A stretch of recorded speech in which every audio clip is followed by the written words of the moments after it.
Қайырлы күн. Бүгінгі біздің қонақтар. Бүгін бізде алғаш рет қазақ тілінде вебинар өткелі жатыр. Біздің бүгінгі спикеріміз Ботагөз Садыбекова. Ол кісі практикующий эколог және тәжірибеші эколог және де Лаура, мен сіздің даусыңызды естіп жатқан жоқпын. өңдеумен Маған ғана айналысады. естілмей тұр ма, басқаларына да естілмей тұр ма екен? Иә, басқа кісілер сөйлеп көресіздер ма? Өйткені Ботагөз ханымға менің дауысым естілмей жатыр екен. Сіздерге естіліп тұр ма? Иә, Маған естіліп тұрған жоқ, басқаларына ше? естіліп тұр негізі. Да, слышно все. Мгм. Хорошо. Естілді маған. Естілді ма? Мгм. Мгм. Жақсы. Ендеше біз бүгін өзіміздің вебинарымызды бастайық. Алғашқы біздің қазақ тіліндегі вебинар. Ботагөз ханым, қош келдіңіз. Өзіңіз туралы таныстыра кетсеңіз, кейін өзіңіздің тәжірибеңізбен бөліссеңіз, осы именно апсайклинг киімдердің екінші демі ретінде қандай тәжірибеңіз бар, сол жөнінде айта кетсеңіз, қуана тыңдаймыз. Сәлеметсіздер ме? Есімім Ботагөз Садыбекова. Мен кәсіби экологпын. Так, қазір мына нені қосайын. Көрінді ма? Слайдын көрініп жатыр ма? Иә, көрініп тұр. Есімім Ботагөз Садыбекова, мен кәсіби экологпын. 12 жылдан аса жаңағы тәжірибем бар. Өндірісте және жобалау саласында проектировщик, производственник. Өзім Алматыдағы Қазақ университетінде оқыдым, Казгуда. Магистратурада жаңағы экология магистрымын, РУТН-де оқыдым 1 семестр. Одан бөлек Англияда болдым, по renewable energy дейді ғой, қайта жаңағы возобновляемый виды источников энергии, сол бойынша. Және қосымша экология консалтинг компаниясы бар, өзім лицензиям бар Министерство экологиядан. Және Экодос брендінің жаңағы негізін қалаушы Экомекен реалити шоуының финалистімін. Түгел тек осы кәсіби тұрғыдан ғана эколог болмай, қосымша басқа адамдарға да біліммен бөліскім келді. Айтып жүргім келді, түсіндіріп жүргім келді, және әсіресе қазақ тілді аудиторияға мен көбірек білім бергім келді. Өйткені бөлісіп, үйретіп, жалпы қалдықтарға қатысты, экологияға қатысты, саналы тұтынуға қатысты, жаңағы цур дейді, басқа да жалпы барлық экология қатысты өзім білетін біліммен бөлісіп, үйретіп, түсіндіріп жүргім келді. Және қазақ тілінде кәсіби экологтар аз, және экоактивистердің арасында да өте аз болғандықтан мен осы бағытты дамытқым келді. Және өзім немен шығармашылыққа қызығатын болғандықтан шығармашылықпен экологияны байланыстырып, мата қалдықтарына байланысты апсайклинг техникасын, жалпы мата қалдықтарын азайту жаңағы жолдарын айтып, түсіндіріп, көрсетіп жүрмін. Мектептермен де, университеттермен де, үлкен фестивальдермен барлығымен осындай байланыстамыз, жұмыс істедеміз. Алдын ала кешірім сұрап қоямын, түсінді жасап жатқаннан кейін кішкене сөйлеу сәл қиындау болып жатыр. Жалпы енді жылда мода жайлы айтатын болсақ, бастай берейін, иә. Жылда мода деген сол fast fashion деп айтады, мата қалдықтарына байланысты.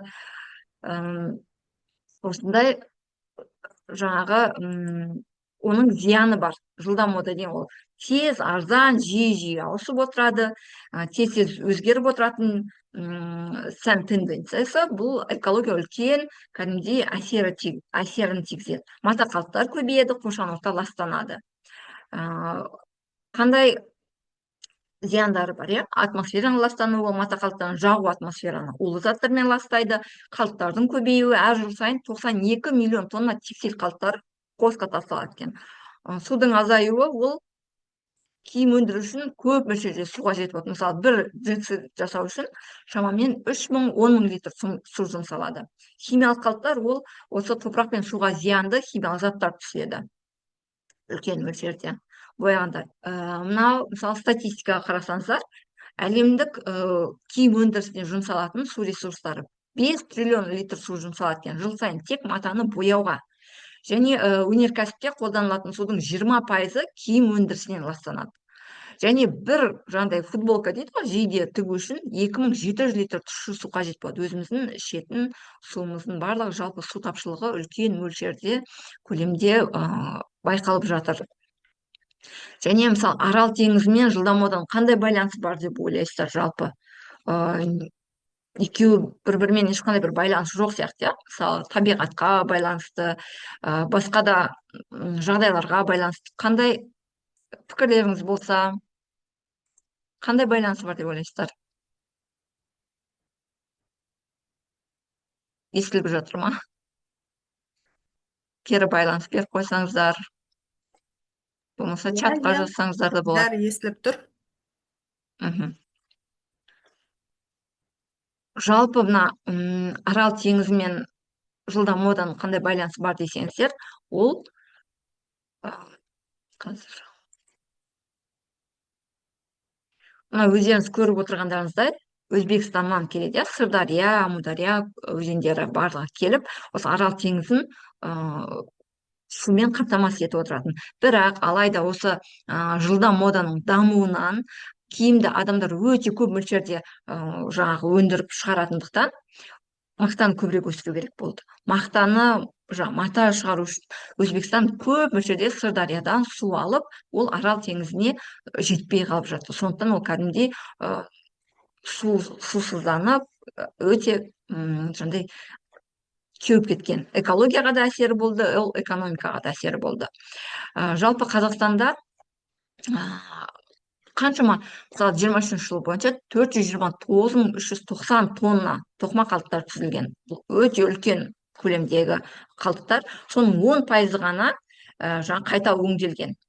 Және 90% ол қоқыс полигондарына тасталады. Кез келген жаңағы осы киімдердің барлығын кимейтіндер, немесе ұнамай қалғандар, сәл бір бүлініп қалған болса, оның бәрін қоқыс полигонына тастай береді, мусоркаға.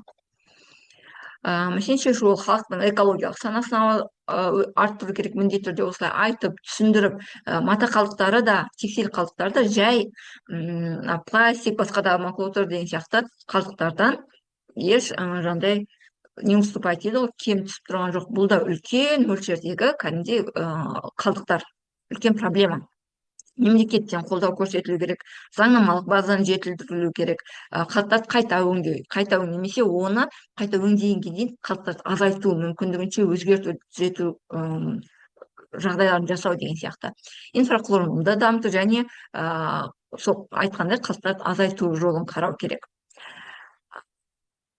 Так, келесі апсайклинг. Бұл апсайклинг дегеніміз жалпы ескі немесе пайдаланылған заттардың құндылығын арттыру мақсатында оларға жаңа функционал және эстетикалық жағынан тартымды өнімге айналдыру процесі. Бұл апсайклингтегі экологиялық аспект, өздеріңіз көргендей айтып кеткендей, әлеуметтік жауапкершілік. Әр адам мысалы өзіне керек емес болса, басқа адамға қажет болуы мүмкін ол зат, киім. Сондықтан оны басқа біреуге берген деген сияқты, көмек көрсету керек деген сияқты. Күнделікті өмірге жаңа көзқарас, экономикалық тиімділік үнемдейді ақшаны, немесе жаңағыдай ол апсайклинг заттарды жасап сатуға болады. Оригиналдық ешкімде болмайды, ол жасаған апсайклинг заттарыңыз эксклюзивный болады, кәдімгідей дизайнерский деп айтсаңыздар да болады. Эксклюзивный, оригинальный, ешкімде жоқ, сондай бір ерекше киім болып шығады. Жаңа айтып өткендей, мысалы тепло деген бокстар бар, байқаған болсаңыздар, фабрика деген бокстар бар Алматы қаласында, мысалы ярмаркалар ұйымдастырылып отырады. Ол жерде адамдар өзіне қажет емес болса, киімді өткізсе болады, берсе болады қайырымдылыққа, ары қарай ол екінші өмір сыйланады, басқа адам келеді. Ал киюге жарамайтындарын, мысалы фабрика деген цехтың бокстарына қойса, оны қайта өңдейді. және осындай қайта өңделген матаны түтіп осындай әртүрлі заттар шығарады, наполнитель ретінде басқа дүниелерге қолданады. Бірақ бұл уже соңғы стадиясы, бұл переработкасы. Оған дейінгі қалдықтар басқару иерархиясы бар, принцип бойынша. Соған дейінгі стадия ол апсайклинг, жаңағы reuse, repair деген сияқты принциптер. Енді нақты мысалдарға келетін болсақ, бір сұрақтарыңыз бар ма? Чатқа жазсаңыздар болады, немесе өздеріңіз қосып айтсаңыздар болады. Пікірлеріңізді, ойларыңызды жалпы. Апсайклинг, жылдам мода, фаст фэшн, жалпы осыған қатысты қандай пікірлеріңіз, ойларыңыз бар? Ары қарай уже нақты мысалдармен көрсетемін. Апсайклингтің мысалдары қалай өзгертуге болады, не нәрсе болды, және тек апсайклинг емес, саналы тұтыну, осознанное потребление жайлы айтып түсіндіріп өтемін. Сіз барған осы жаңағы фабрикада өндіруші? Иә. Сол жерде жылына қанша тонна текстиль келеді екен, және ол жерге кімнен обычно келеді, қалыпты жағдайда келеді? Өйткені мысалға өзіміз өндірісте жұмыс істеген кезде көптеген сиздар болады. Кейбіреулері енді сиздар, мысалға ИТР составтың Олар сиздары тап-таза болып келеді ғой, расын айтқан кезде. Тек бір майланған жерде жұмыс істейтін кісілердікі ғана май қалдықтары болуы мүмкін, қалған сиздарды, мысалға, мүмкін сиздарды сөйтіп жібере ме, әлде халықтан жинайды ма, қандай сый келеді? олар жалпы халықтан жинайды. Қала бойынша 20 шақты ма, нақты білмеймін, бокстар қойылған бүкіл қала бойынша. Ол жерге кез келген тұрғын өзінің киімдерін өткізе алады. Жарайтын киімдерін, жарамайтын киімдерін, жарайтын киімдері ары қарай қайырымдылыққа жіберіледі, жарамайтындары қайта өңдеуге жіберіледі. Және ол жерде неде көрсетілген, жалпы таза болу керек, кейбір қабылданбайтын заттар, ал сиз ол көбіне өндіріс орындары оларды неге жіберу керек, утилизацияға жіберу керек. Арнайы компаниялармен, кәдімгідей договормен солай өткізіліп отыру керек. Өйткені ол жерде, жаңа сіз айтқандай, майланған болуы мүмкін, басқа да мүмкін, ол жерде уже қауіпті қалдық болып саналады. Сондықтан ондай өндіріс орнының сиздарын өткізбеу керек, по крайней мере. Жаңағыдай кейбіреулері, мысалға, ИТР составтікі тап-таза болады ғой. Өзіміз ИТР болып жүрдік қой. Жаңағы жаңа күйін тапсырамыз негізі. Ол ешқандай бүлінбеген болады. Мүмкін сондайды да қабылдайды ма деген бір сұрақ туындаған еді. Ол жаңағыдай сөйтіп бокстарына немесе складтарына апаратын болса, енді жаңағыдай улы зиянсыз заттар болса, мүмкін қабылдайтын шығар. Тек сол бокстар арқылы қабылдайды, сондағысы? Немесе складтарына апаруға да болады. Складтарына да апарып өткізуге болады. Өте жақсы, негізі, өйткені шынымен деп қазіргі таңда өзіміздің шкафты қарағанда нечего надеть, некуда вешать қой, енді расы керек, өйткені өте шынымен жылдам мода демекші, заттардың модасы да кетіп қалады. Өзімде де қазір осы бір 2-3 жыл болды, киімдерді солай жаңадан, өйткені 1-2 рет қана киесіңді тұрып қалады. Көйлектер болсын, кейбір киімдер, костюмдар болсын, оларға жаңа дем беріп, сөйтіп қайтардан апсайклинг жасап, сөйтіп киіп жүрмін. Өте, шын айтсам, ыңғайлы. Кейбір кезде тіптен дүкеннен сатып алған киімдердің өзіме ұнамағаннан, кейбір жерлері, сосын өзіміздің қолымыздан келмегендіктен, өзімнің астында, бізде үйдің астында бір кісі бар, солай өңдеумен айналысатын. Сол кісіге апарып, былай істеп беріңіз деп сөйтіп жүгінем. Бір жағынан өте жақсы. Қазіргі таңда тіптен қарасаң, осыдан білмеймін, 5-6 жыл бұрын мүмкін аздау болған шығар. Қазіргі таңда көбірек кісілер осындай нәрсеге жүгініп, көптеген нәрселерін қайта жаңартып жатыр. Олда да бір не деуші еді, біздің санамыздың осы әрине, бұл үлкен жүйелі жұмыс. бір күнде бір жылда өзгеріп кететін нәрсе емес. Сондықтан осындай тақырыптарды көтеріп айтып түсіндіріп жүру өте маңызды. Мысалы сіздердің осы площадкаларыңызға да рахмет, осындай мүмкіндік беріп жатқан. Енді нақты мысалдарға келейік. Мысалы экодос деген бренд аштым. Мысалы кез келген адам қолмен кез келген рисунокты, ою болсын басқаны кестелеп тіксе болады, немесе арнайы акрил краскалар болады, матаға арналған. Сонымен де жасаса болады. Мысалы машинкасы жоқ адамдарға да мен әдейі эксперименттерде осы шоперді қолмен тігіп шыққам. Олай да жасауға болады деп көрсету үшін.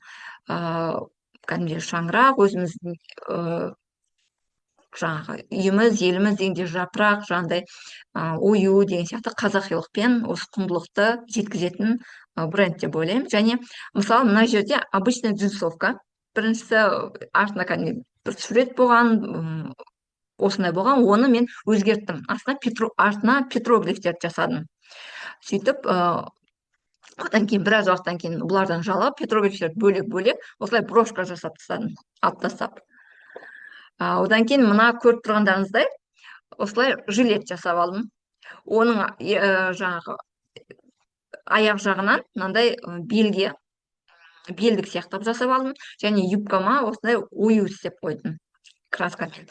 Және сіңіліме киіп жаңағы тиктокқа салып еді, елдің барлығы рекомендация қойып, маған осы двойка керек деп айтады, маған жазады да. Бұл двойка емес, бұл апсайклинг, менің өзімнің ескі киімдерімді осылай өзгерткенмін десем, көбісі әлі білмейді, түсінбейді екен. Тура осындай керек деп жаңағыдай заказ береміз деп әбден шулатқан біраз. Мынау ескі сарафан етін. Ескі сарафан, осыны тоже өзгертіп, оюларды жасап, петроглифтер салдым. Жаңағы айтып түсіндірдім. Әртүрлі өздеріңіз көріп тұрғандарыңыздай уже түрленіп, өзгеріп шығады. Және мынау полужилеттер. Жилет ретінде мыналар мата қалдықтары. Ең шеткі тұрған жаңағы қара полужилетте бұл басқа жаңағыдай бір заказ берген киімнің қалдығы етін. Содан осылай полужилет жасап алғанмын. Және қалған тағы да бір бөліктерінен сырға жасағанмын. Көріп тұрсаңыздар, байқалса. Мына сол жилеттің мата қалдығының трансформермен мен еще трансформер киімдерді ұнатам, чтобы бір киім әртүрлі функционалды түрде өзгертуге болатындай, киюге болатындай, және оны мүмкін өте мата қалдығын азайту, мата киімдерді азайту мақсатында. Мына жилет ретінде киілген, баска ретінде киілген, мынаны тоже жаңағыдай басқа киім ретінде. Мына жасыл көйлекті бір дизайнер қате болып қалды деп тастағысы келген. Мусоркаға оны мен алып, өзгертіп, жаңағыдай тастатқан жоқпын. Қызыл көйлек болса, оны қысқа болған, оның етегіне басқа тағы бір көйлек, қатты қысқа көйлектің етегін алып, жалғап, оған оюларды тігіп шықтым қолмен. Және үстіндегі жаңа полу жилетке бұл уже функционалды бір киім болды, әдемі болып шықты. Үстімдегі жилетке тоже әртүрлі әдемі оюлар жасап шықтым. Бұл да бір басқа техника. Техникасымен және мынандай ескі джинсы болған, содан осындай киім, жаңағыдай белдік жасадым оюмен. Және мына сырғаларды қарасаңыздар, егер сұрақтарыңыз болып жатса, сұрақ қойсаңыздар болады, немесе пікірлеріңізді білдірсеңіздер болады арасында. Мен сол мүмкіндігінше тезірек үлгерейін деп тез айтып кетіп жатырмын. Мына өздеріңіз көргендеріңіздей, мына жерде тұрған сырға, жүрек сырға, мына жақтағы сырға, жаңа мата қалдығынан қалған сырға етін тоже ою жасап алғам.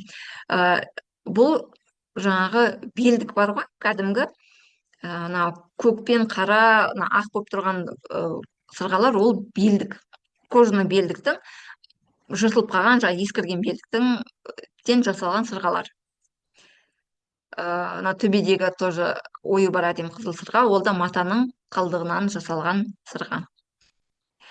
Мынау сарафан, өздеріңіз үйде тұрған сарафандарды, киімдердің барлығын өзгерте беруге болады, эксперимент ете беріңіздер, қорықпаңыздар. Юбка болды, осылай өзгеше киіп алуға болады. Және бас киімге де өзгерістер енгізуге болады. Сурет салып қойдым оюмен, юбкаға да. Ал мынау көк жаңағыдай жилет, бұл ескі джинсылардан жасалған жилет. Тоже апсайклинг техникасымен. Мына жаңағы балам бас киіміне де істеп қойғанмын, көріп экспериментировать етіп үйреніп жатқан кезде оған да ана жаңағы печать техникасымен қолданып, және мына худида тұрған оюды оны мен фломастермен жасағам. Фломастер болғанда именно сондай нелер бар арнайы. Ол да текстильге арналған фломастерлер бар, одан бөлек жаңағы скетчинг бар, сондай бар. Соған арналған фломастерлермен де қолдансаңыздар болады. Краска, акриловая краска для тканей деген болады, онымен де қолдансаңыздар болады. Мына InDrive Қазақстанмен бірге жасалған жоба еді. Мына ескі теплодан адамдар қайырымдылыққа деп киім өткізеді, басқа адам кисін деп. Жыртық, енді прям ауыр жыртық шалбарды, джинсыды өткізген. Білмеймін, қалай ойланғандарын, қайтып түсінгендерін білмеймін. Солардан осылай белдік жасадық. Жаңа мына қыз джинсовкасын жаңағы біреуге бере салам ба деп жүрген екен. Сөйтіп осылай ою жасап алды да, ешкімге бергім келмей қалды, өзім кием деп жаңағыдай не қылды, жасады. Және сол жерде ескі мынандай киім, футболка болсын, қарандай лонгслив болсын, соларды да өзгертіп, шопер сияқты қылып жасап, оны басқа техника бар, белизнамен жасайтын, осылай өзгертіп неше түрлі рисунктар, қызық эксперименттер жасауға болады. Мынау ништағы 7-ші сыныптың оқушылары бар, басқа да оқушылар бар, мұғалімдері бар. Қарасаңыздар, мына балалар мәз өздері жаңағыда футболка, ескі футболка еді, соны экспериментировать етіп, осылай жасады. Бұл неге ұқсап тұрды? Қалай ойлайсыздар? Кішкентай балалардың жасағаны, сол жерде көрсетіп түсіндіргенім. Кәдімгідей космос деп айтты. Шынымен де космосқа ұқсайды, өте әдемі, ғаламшар деп. Жаңағы жұлдыздар, мына жұлдызшалар вообще неден істелген?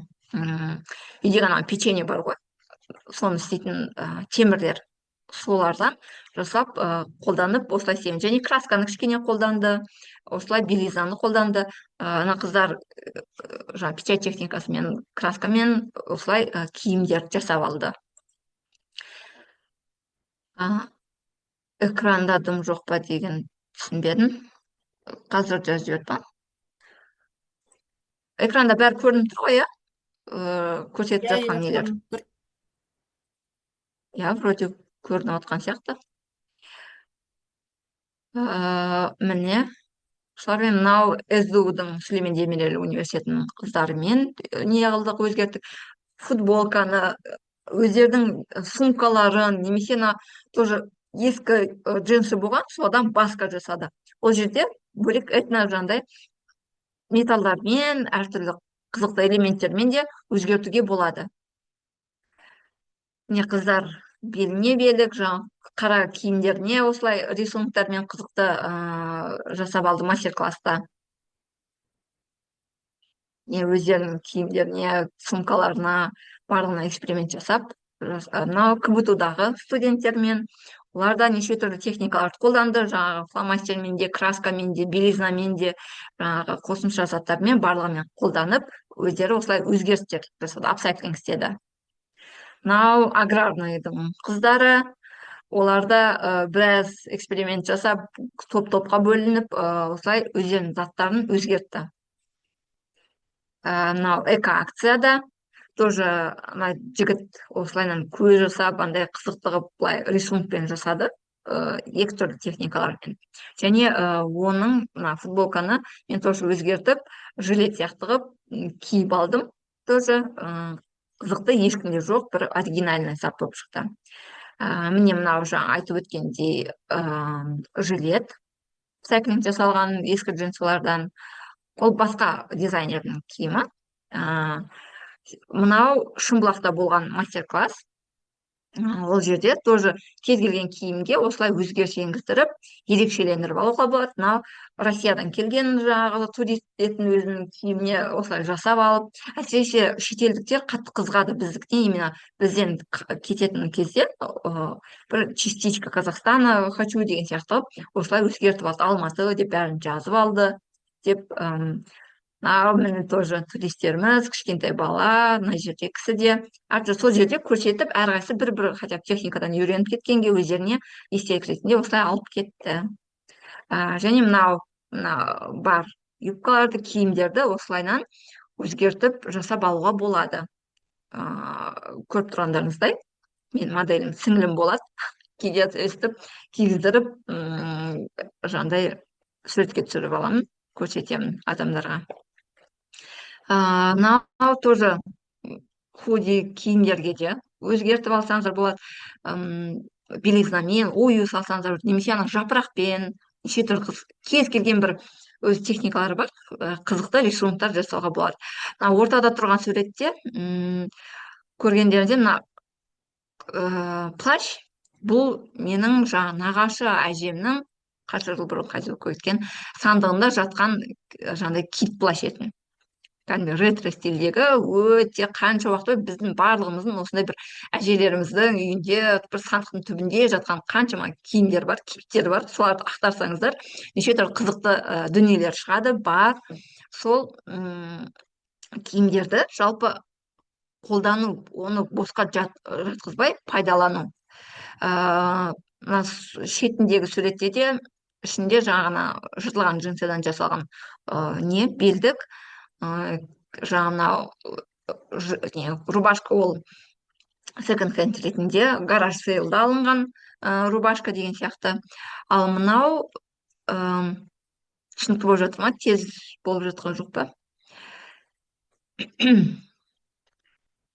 Мынаны қарасаңыздар, мысалы, бұл абайка, ұзын абайка етін. Бұны да бір дизайнер жаңағы құрақ болып қалды, мен бұны кимеймін, тастаймын деген кезде, оған да сол қаншама киімдердің бәрін жасаған кезде ол тастамақшы болған, соны мен өзгертіп алғам. Екі шетінен жаңағыдай қиып, өзгертіп, ол еще трансформер болады. Оны неше түрлі киюге болады, жаңағыдай осылай ашып та, байлап та, мына жаққа жіберіп деген сияқты, арт жаққа қарай байлап, үшін киімді өзгертуге болатын, әртүрлі киюге болатын варианттарды міндетті түрде қарастыру керек. Сондай жаңағыдай шығармашылыққа не істеу керек қой, адам дамыту керек шығармашылығын. Мына үстінде айтқан блузка болып тұрған ол көйлек етін, оның осы жаңағы етегін мына шетінде тұрған қызыл көйлектің етегіне жалғап, екеуінде полноценный киім қылып шығардым. Біреусін блузка киюге болады, біреусін көйлек қылып әдемі осылай өзгертіп киюге болады. Және мынау неден, өздеріңіз көріп тұрғандарыңыздай, тоже нелер, ескі джинсовкалардың несі. Мынау бірінші тұрғаны ескі джинсовка етін, оны да осылай белдік сияқты, басқа сияқты істегенмін. Ортада тұрған, бұл да жыртылып қалған жаңағы джинсы етін. Көбіне ау жыртылып қалады, табы жер жыртылып қалады. Жаңа киім болуы да мүмкін, бір неудачно отырып қалса деген сияқты жыртылып кетуі мүмкін. Оны біздегілер енді көп адамдар тастай салады. Бірақ оны қолданып пайдалануға болады. Осылай аппликация техникасы бар, соны қолданып өзгертіп алған басқа қылып. И мына жаңа айтқан басқа, бұны да әртүрлі этнометалдармен, немесе басқа да бір аксессуарлармен қолданып, басқа қылып киюге болады. Жыртылған джинсыларыңыз болса, үшін тастамаңыздар. Мынау тоже киім тастаймын деген костюм етін, оны да алып алдым. Переработкаға кететін джинс етін, оны алдым. Және мына галстукты байқап тұрсыздар ма? Бұл галстук, бір джинсовкадан, үстіге кететін джинсовкадан галстук жасадым, белдік жасадым, және жилет жасадым, және басқа жасадым белге. 4 түрлі зат шықты ғой бір джинсовкадан.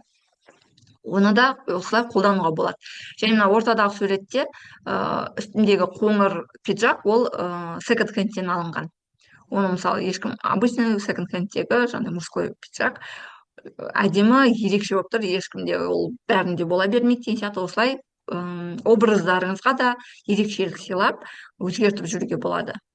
Және секонд-хендтен киім алу біздегі түсінікте мысалы ол дұрыс емес, ол тек ақша жоқтар, қиналғандар, кедейлер ғана алады деген сияқты түсінікті өзгертуіміз керек. Өйткені секонд хендтен ал немесе гараж сейл басқа достарыңмен немесе туыстарыңмен ауысу, беру, кию ол қалдықтарды азайтудың бір жолы. Ол саналы тұтынудың бір жаңағы элементі деп айтсақ болады, принципі. Так, мынау тоже эксклюзивный мода жасағанбыз апсайклинг киімдерден. Жаңағы мүгедектігі бар адамдар, қыздар, балалар, солар мен жасаған киімдердің барлығын киіп, ботанический садта мода көрсетіп, өте қатты қуанып мәз болған. Сол киімдердің әр киімнің жаңағы тарихы айтылды, адамның тарихы айтылды, және әр киімнің тарихы айтылды. Адамдарға да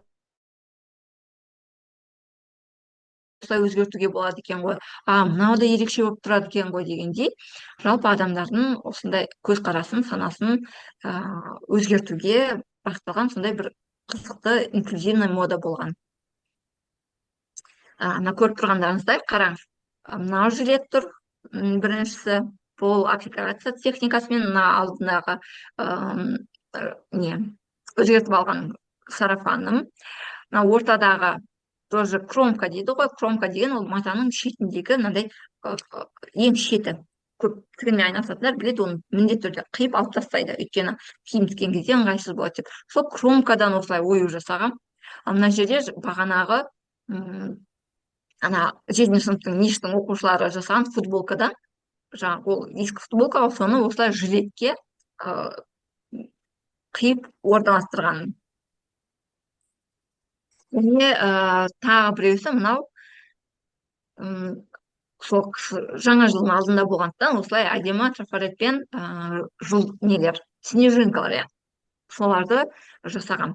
Және осылай кию, былай кию болады, және оны әрдайым басқа сезондарда да кие алмайтын болғандықтан қар қылып, оны осылай ою қылып өзгертіп қойған. Көрдіңіздер ма? Мынаның барлығы, мына жилеттер көріп тұрғандарыңыздай, бұл бір жилет. Бұл четырехсторонний жилет деп неғылам. Тоже адамдарға осы брендтің концепциясы бойынша жалпы мақта қаласынан киімдер көбейте бермей, одан да әртүрлі қылып киюге болатын варианттарын ұсындым. Көрдіңіздер, бұның барлығы бір ғана жилет, четырехсторонний, әртүрлі жаңағыдай несімен, жағымен кигіздіріп көрсеткен. Және мынау осы жақында ғана тоже заказ берген айтишми компаниясымен Шеврон қаншама жаңағына выступать ететін конкурсанттарына осылай сыйлық ретінде берді. Бұл да двухсторонний, бұны да четырехсторонний кие бере алады. Мына бір жағында әртүрлі техникамен жаңағы ойларды жасағанмын. Бұны екінші жағын киюге де болады, алдына қаратып кисеңіздер де болады, арт жағын қаратып кисеңіздер де болады. Және бұл жерде бір несі жаңағы көбісі мысалы размерге байланысты немесе жынысқа байланысты, мужской, женский дегендей қатты қатып қалады. Немесе жаңағы кішкентай болып қалады, үлкен болып қалады деген сияқты. Мен көбірек сол концепцияны ойланатын, көп адамға келе беретіндей, масақалдықтар көбейтпейтіндей варианттарын ұсыну. Ол мысалы мысалы жаңағы размерге байланысты қатты алғамайды, өйткені регулировать етеді. Және ер адамдар да, мынау конкурсанттар сол жарысқа қатысқан осылай киіп көрсетіп жүрді, өздері қорғады жобаларын. Сол сияқты міне көріңіздер, ер адамдар да кие береді, әйел адамдар да кие, қыздар да кие береді, және оның размерді де талғамайды. Бұл барлығында бір стандартпен жасалған жилет. Енді мысалы костюмді қарасаңыздар, мысал ретінде, мынау тоже секонд-хендтен алынған. Жоқ, мынау неден? Индрайв Қазақстанмен бірге неған кезде тепло бокстан келген, бұны тоже тастаймыз деген жерінен алып, осылай экспериментировать етіп, көріп тұрсыздар ғой, не жасап алған? Костюм киіп, бұны кәдімгідей показ мод болған, үлкен фэшн уик болған кезде осылай киіп барғанда фотографтардың барлығы қызығып суретке түсірген. Бұл жерде айтатын, мысалы, бұны ешкім айтпайды, тасталынатын, полигонға кететін костюм еді деген сияқты емес, наоборот, эксклюзивті, ерекше образ болып жүрді. және менің тағы бір принципім ол қазақи стильді жаңаша бағытта қамзол шапан ғана емес, осылай күнделікті өмірде де киіп әдемі қылып көрсетіп және дәріптеу, жалпы өз ұлтымыздың құндылығын жоғалтпай ары қарай дамытып қызықтырып жастарды да міне осылай да киюге болады, офисте де барлығына осылай өзгертіп киіп жүруге болатындығын көрсеткім келеді. Және мынау секонд хендтен алынған мужской обычный костюм еді, оны да осылай өзгертіп алдым, әртүрлі техникаларды қолдандым, красканы да жіпті ине жіппен қолданып осылай димаштың алдында жаңағыдай фан встречасы болған, концертмен, сол жерде түн бойы отырып осылай өзгертіп істеп алғам. Тоже ерекше керемет болып тұрды образым, солай ойлаймын. Келісесіздер деп ойлаймын мен де. Және мынау қарасаңыздар, жилет. Мына жилетті көріп тұрғандарыңыздай, бұл әкемнің кит болып тұрған жаңағы жилет етін. Кит болып киген қаншама костюм шалбарлар бар ғой, әкелерімізге, жаңағы күйеулерімізге деген сияқты. Олар киілмейді де, босқа тұрады, жатады, немесе тастай салады. Сол сияқты мен әкемнен алып алып, осыны өзгерттім. Мына техникаларды қолданып, осылай киіп алдым. Эфирге де, нелерге де шыққан кезде барып форумдарға, лекцияларға, мынау Асфендияровтағы өткен лекцияларыма қалдықтарға байланысты тоже осылай киіп бардым, көрсеттім адамдарға. Тоже осылай саналы тұтынуды, саналы устойчивый моданы дамыту керектігін. Жалпы қорытынды айтатын болсақ, бұл сән әлемдегі тренд қана емес, бұл ресурстарды үнемдеу және қоршаған ортаны қорғауға арналған маңызды қадам. Ол шығармашылық қабілеттерімізді дамыту үшін үлкен мүмкіндік береді. Жалпы айтатын болсақ, осы негізгі примерлар. Жалпы сіздерге осындай шабыт ретінде, ой ретінде, түсінік ретінде сіздерге осындай бір мысалдармен, реально практически мысалдармен көрсеткім келді. Менің инстаграмым Ботакөз Садыбек, негізгі өзім жүргізетін инстаграм осы. Тіркеліп алсаңыздар болады, өте қуанышты болам. Өздеріңіздің пікірлеріңізді жазсаңыздар, немесе жаңағыдай бір отзыв дейді ғой, тіркеліп лайктарыңызды басып көрсетіп айтсаңыздар, өте қуанышты боламын. Сұрақтарыңыз болса, пікірлеріңіз болса, мархабат. Сіздерді тыңдауға, қарауға, Онда біздің бір пікірлесуге дайынмын. көрермен айтып жатыр. Жақында көптеген киімдерді кимеген қара пиджагымды апарып тастадым дейді. Ұлттық принт жасауға дейді. Өте жақсы. Ой, керемет. Иә, шынымен деп қазіргі біздің экологтар болсын, көптеген сәнқой қыздар болсын, осындай ұлттық принттерді өзінің пиджактарына, киімдеріне соны салып жатыр. Айтып берсеңіз, Андыс. Саламатсыздар ма? Өте қуаныштымын осыны сабаққа қатысып. Кешкіргеніме кешірім сұраймын. Сол жағы тігіншімен сөйлестім ғой. Сонда сол кісі айтады, қазір көбі сондай дейді, келмей келген қалған киімдерге принттер жасатуға қазір біздер деген қыздар әуес дейді. Сонымен барғаннан кейін мен тек бір пиджакқа сөйлестім ғой. Алып барсаң принт тігу деген. Сол үйде жатып қалған бір пиджагым бар еді, соған айтып едім, қазақша стильде андай. Міне жаңа сізде суреттегідей сурет, қарлығаш дей ма, қазақша принт. Иә. Соның тек уақыт түрін жазғызуға соған тапсырыс бердім. Жұмысқа киюге, қазір соған тақия кию, көбі, мен Батыс Қазақстан облысынанмын ғой енді. Бізде бәріміз де Батыс Қазақстан облысы. Ой, сіздер жақта кәдімгі ұлттық не қатты дамыған ғой. Иә, бізде де жұмысқа да көремін. Күшті, өте жақсы. Соны басқа Қазақстан басқа аймақтарында да жақсылап жаңағыдай практиковать етсе өте жақсы болар еді.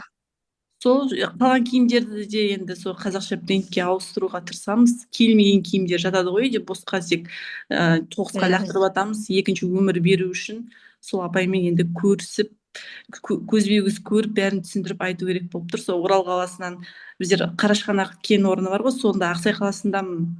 Оралда деген этно магазин бар екен, матағар сататын. Содан алып, соны қарастырып ойластырып қойдым, енді қайсысын жабыстырамын деген сияқты. Күшті, керемет, Иә. өте жақсы. Екінші өмір беру Көбісіне, киімге, қоқысқа аха, лақтырмай, екінші өмір беру біздің мақсатымыз, экологтардың. иә, әрине.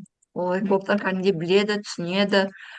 Ол көбісіне шынымен көрінбеді ма? Менің презентациям түсінбедім. Иә, көрінбеді. Рахмет сізге көп осындай сабақ беріп жатырсыз, бізге түсіндірме айтып жатырсыз. Инстаграмымызға тіркеліп қараймыз. Сонда ана көрсеткен мысалдар ешқайсысы көрінбеді ма?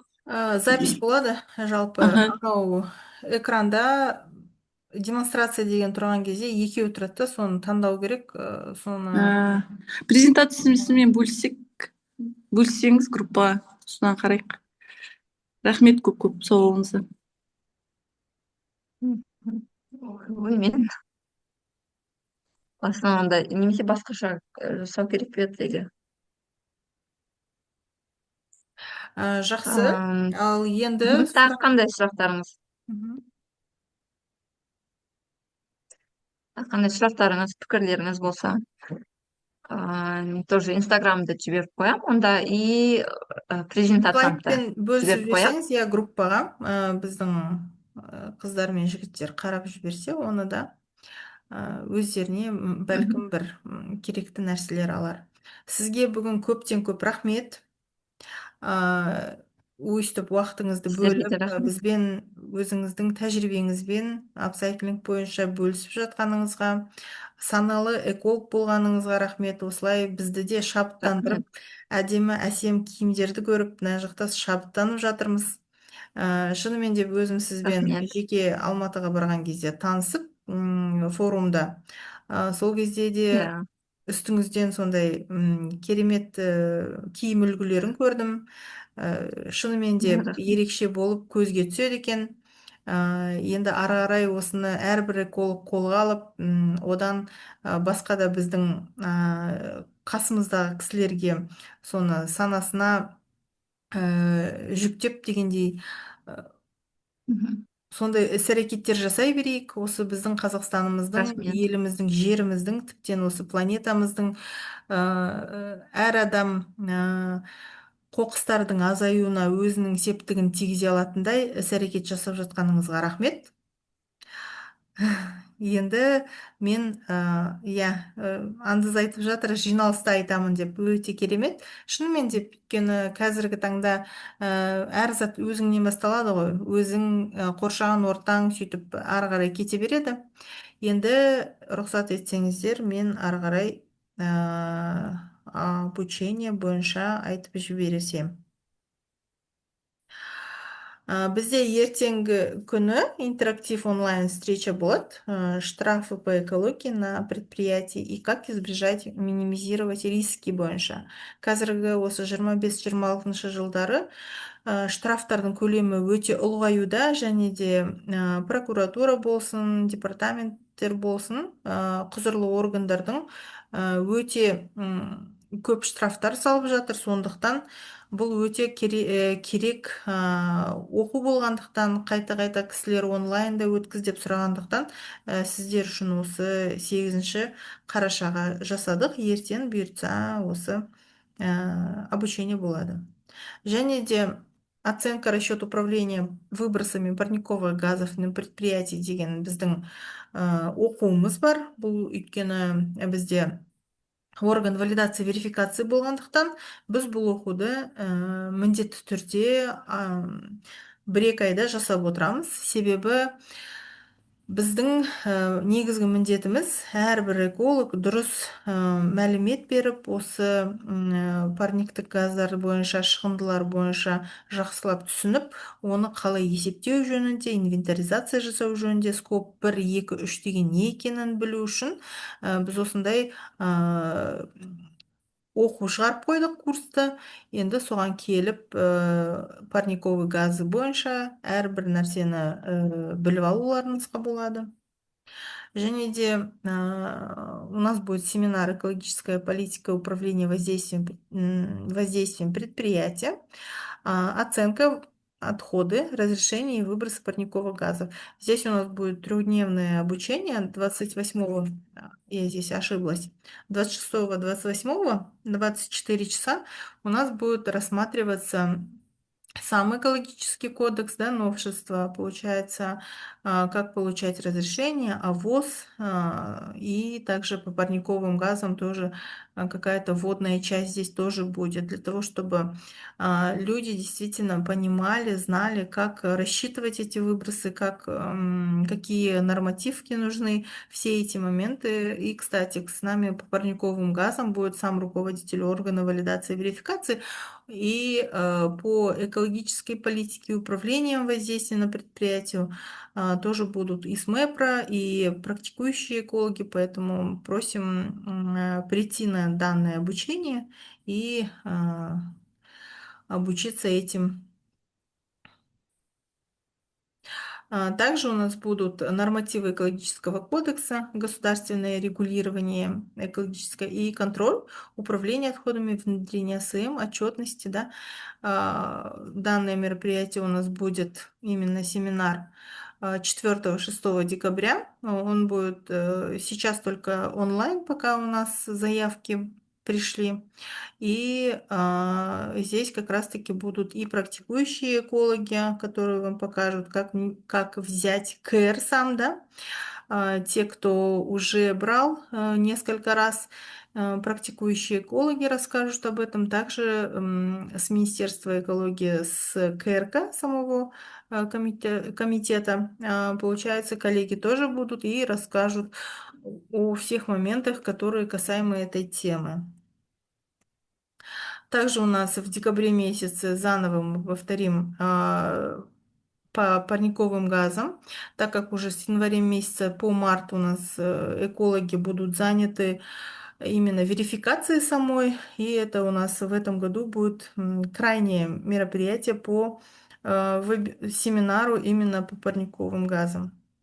Благодарю, коллеги. Это мой личный LinkedIn, Инстаграм наш общий, Экомайнд Блем, YouTube канал, где вы можете посмотреть запись, и Телеграм-канал тоже можете подписаться.